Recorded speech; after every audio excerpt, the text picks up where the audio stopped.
So hello everyone, we are going to start with sheet metal today. For that we are going to see some theory before starting the sheet metal in SolidWorks. So I have some theory here. We'll go through this theory so as to understand what commands we are going to see and what reference points we are going to need it there for executing the commands. So to start with sheet metal, here is some introduction about sheet metal. What is sheet metal? Sheet metal is one of the shapes and forms in metal that can be bought in. Sheet metal is any metal that is in the form of sheets and has thickness range of 0.15 to 6 millimeters. So what does it means that sheet metal thickness ranges from 0.15 mm to 6 millimeters. We can go above 6 millimeters also for the sheet metal thickness, but then it may be considered in weldments, or else the metal property should be ductile enough so as to provide bend in sheet metals. Then we can go above 6 millimeters for the thickness range. Sheet metal manufacturing is the process of creating sheet metal parts by cutting, bending and forming. So these are the basic operations which are used to form the sheet metal parts, that is cutting, bending and forming.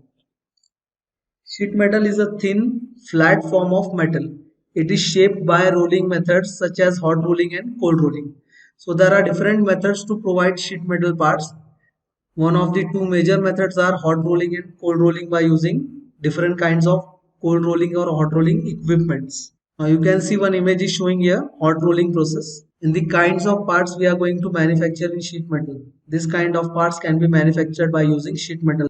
So you can see CPU cabinet here, one box, grid boxes, drawers, brackets, and multiple parts that can be made in sheet metal. So there are different types of sheet metal operations which are used, such as shearing, punching, perforating, notching, sheet metal cutting, blanking and fine blanking, piercing, slotting, bending. So most of the sheet metal work is dependent on this operation, that is bending.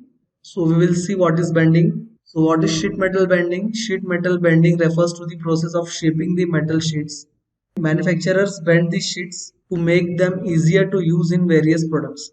So basically we are going to bend the sheets at different angles and obtain the different kinds of shapes and sizes of the product. Lastly, the final product will be made. So bending is must to understand. Now here difference of hot rolling and cold rolling process is given.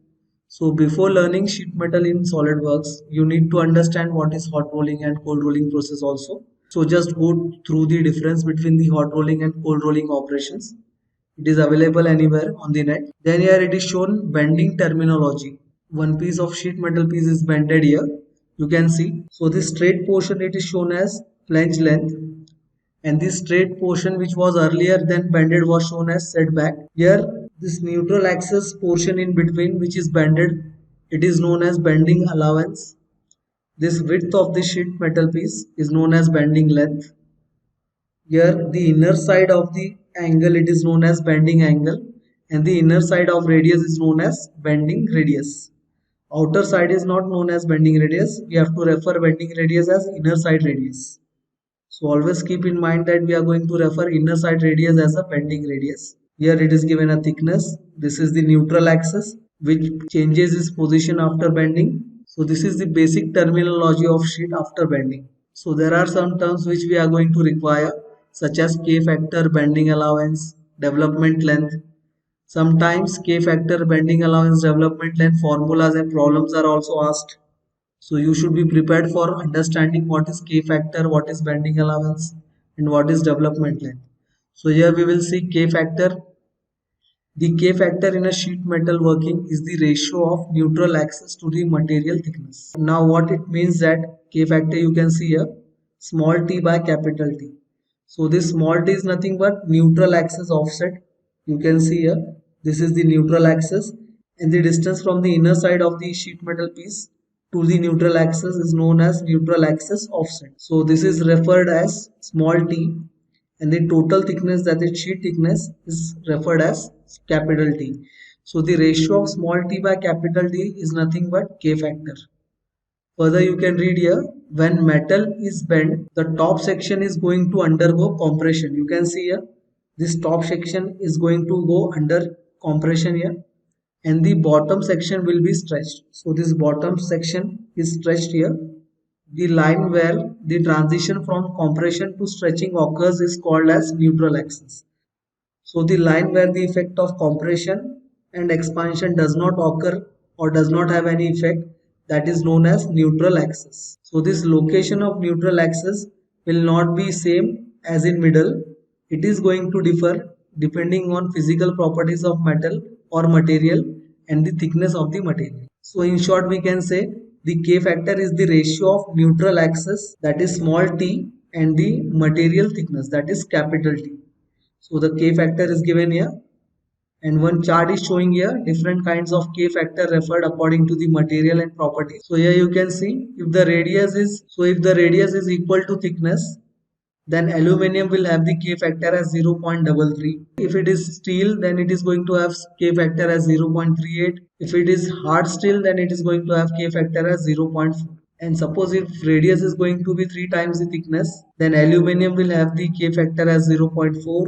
Mild steel or medium steel will have 0.43. Hard steel, the K factor is going to be 0.45. If the radius is going to be above 3 times the thickness, then the aluminum, mild steel and stainless steel, all three materials will have the K factor as 0.5. So all the things are dependent on material properties for K factor as well as the metal thickness. So why the K factor is very important here?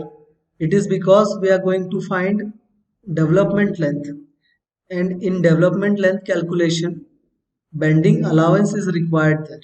So to find out bending allowance, you can see here K factor is must.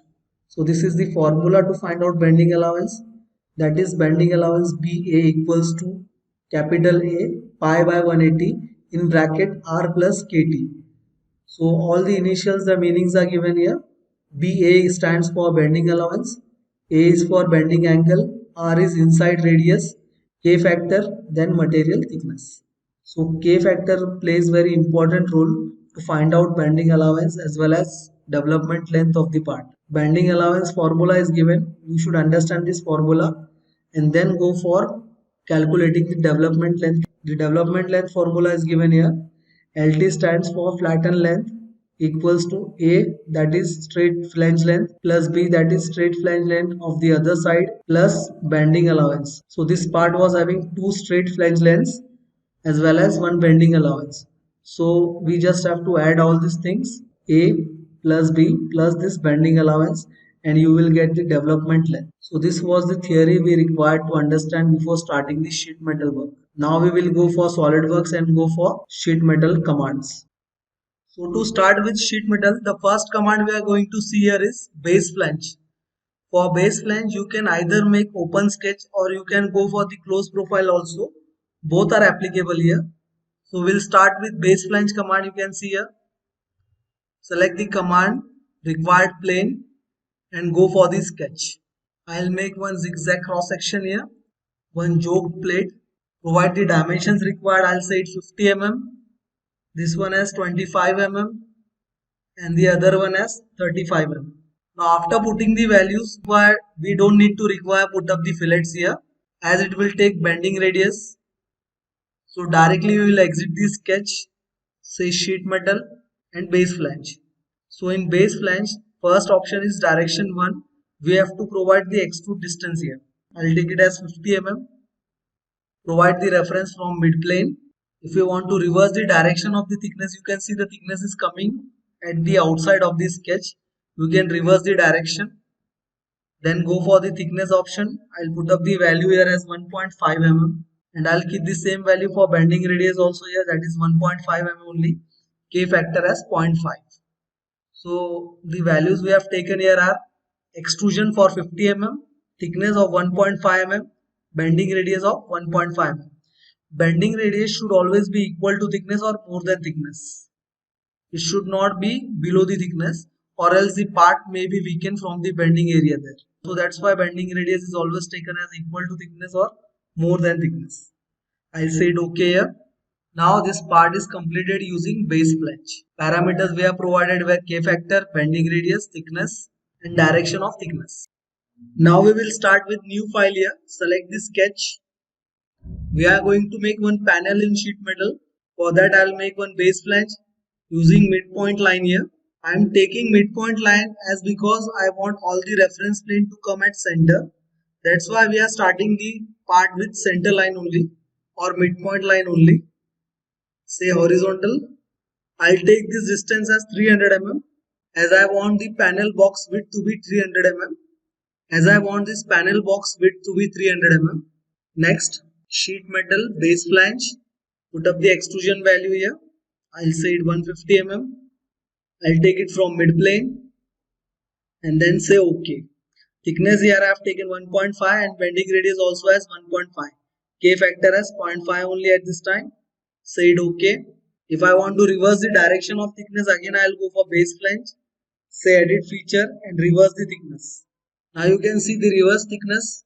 I'll say it OK again. The next command we are going to see here is edge flange. Select the required edge flange command, and as the name suggests, it will start from the edge side.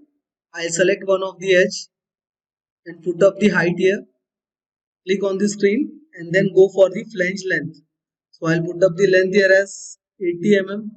Then we have to show whether this 80 mm is coming from bottom side including thickness, or we have to exclude the thickness. Both the options are given here. Outer virtual sharp means including the thickness and inner virtual sharp means excluding the thickness.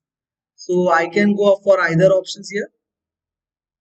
I'll go for the base option only. Next, I'll go for flange position. So there are multiple options given here for the flange position. If I go for the first option, that is material inside, all things will come inside the edge reference. If I say thickness excluded or material outside, then thickness will come outside of the sketch or selected edge.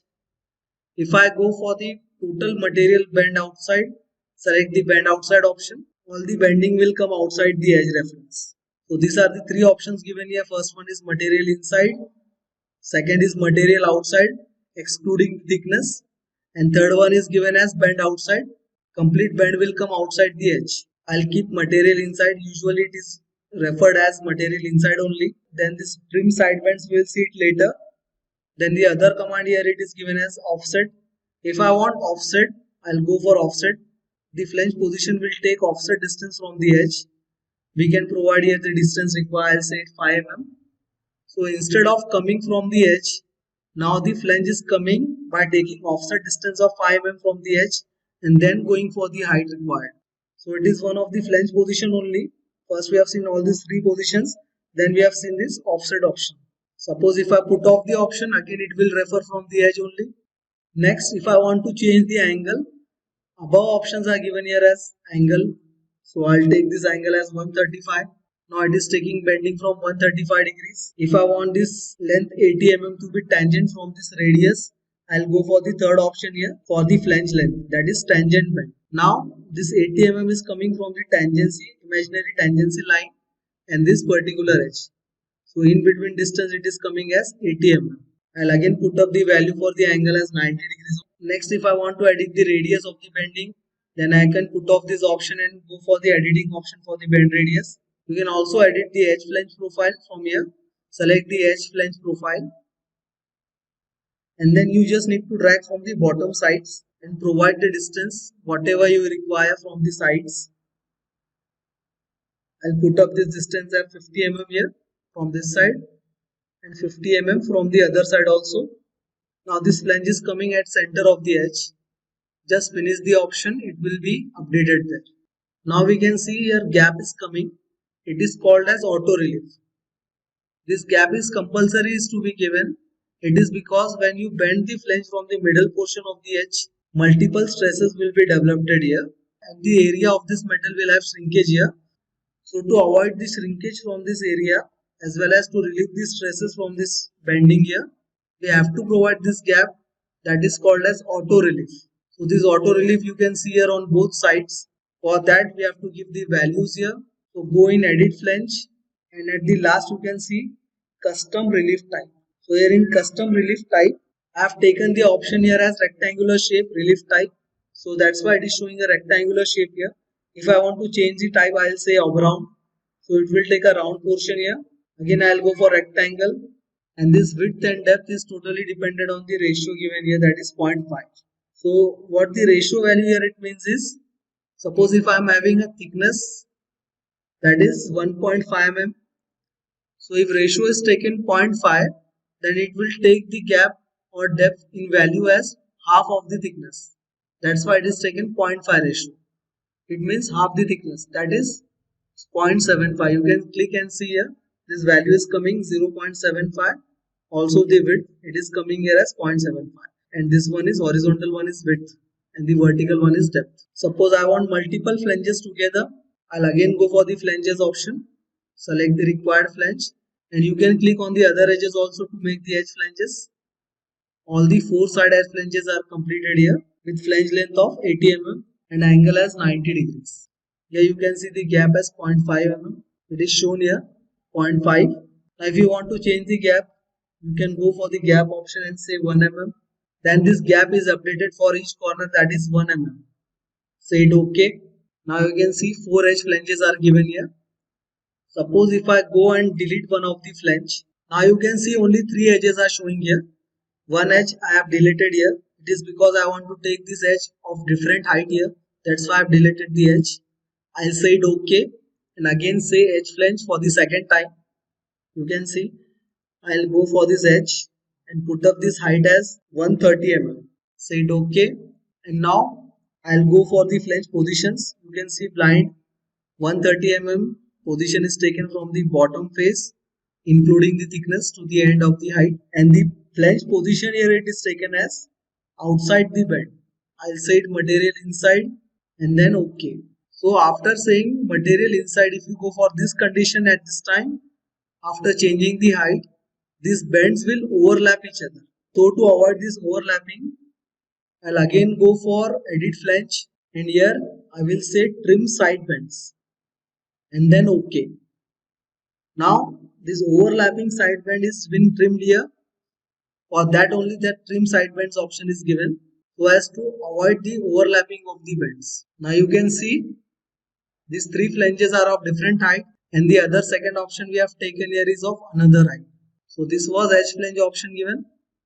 Now in edge flange, again I'll go for editing this flange and we can also edit in the way that if I want to delete this relation, say OK. And if I want to add one more sketch here, I'll take corner rectangle here, select the corner rectangle and trim the side bends and then finish. So this way also you can edit the flanges here. You can see I have given one more gap and added one more profile here. Now we will continue with other commands in next lecture. Till then, thank you.